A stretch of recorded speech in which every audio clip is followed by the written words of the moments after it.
இந்த ஒரு பொருளை மட்டும் சேர்த்து பட்டர் முறுக்கு செஞ்சு பாருங்கள். 15 நாள் ஆனாலும் கிறிஸ்பினஸ் போகாது. பிகினர்ஸ் கூட ஈஸியாக பண்ணிடலாம். அதுக்கு முதல்ல அரிசி மாவை ஒரு கடாயில் சேர்த்து நல்லா கை பொறுக்கிற சூடு வர அளவுக்கு வறுத்து ஒரு பிளேட்டுக்கு மாற்றி வச்சுருங்க. அடுத்ததாக அந்த சீக்ரெட்டான பொருள் என்னென்னா அவல். அது ஒரு 3/4 கப் அளவுக்கு சேர்த்துக்கோங்க. வறுத்து விட்டு பொட்டுக்கல்லையும் சேர்த்து நல்லா வறுத்து ஆற வச்சு ஒரு மிக்சி ஜாரில் சேர்த்து நல்லா பொடி பண்ணி எடுத்துக்கோங்க. நல்லா நைஸாக பொடி பண்ணணும். இப்போ அதை அப்படியே ஒரு சல்லடையில் போட்டு சலிச்சு அரிசி மாவோடு சேர்த்துக்கோங்க. இது கூடவே அடுத்ததாக பட்டர் சேர்க்கணும்.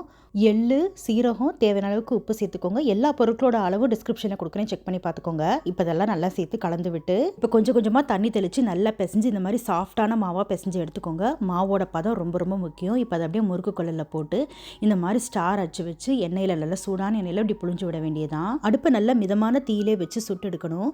எல்லா சைட்லேயும் இந்த மாதிரி கொதி படங்கினதுக்கப்புறமா முறுக்கு எடுத்துட வேண்டியதான். இந்த ஃபெஸ்டிவ் சீசனில் இந்த பட்டர் முறுக்கை நீங்களும் ட்ரை பண்ணி பார்த்துட்டு எப்படி இருந்துச்சுன்னு சொல்லுங்கள்.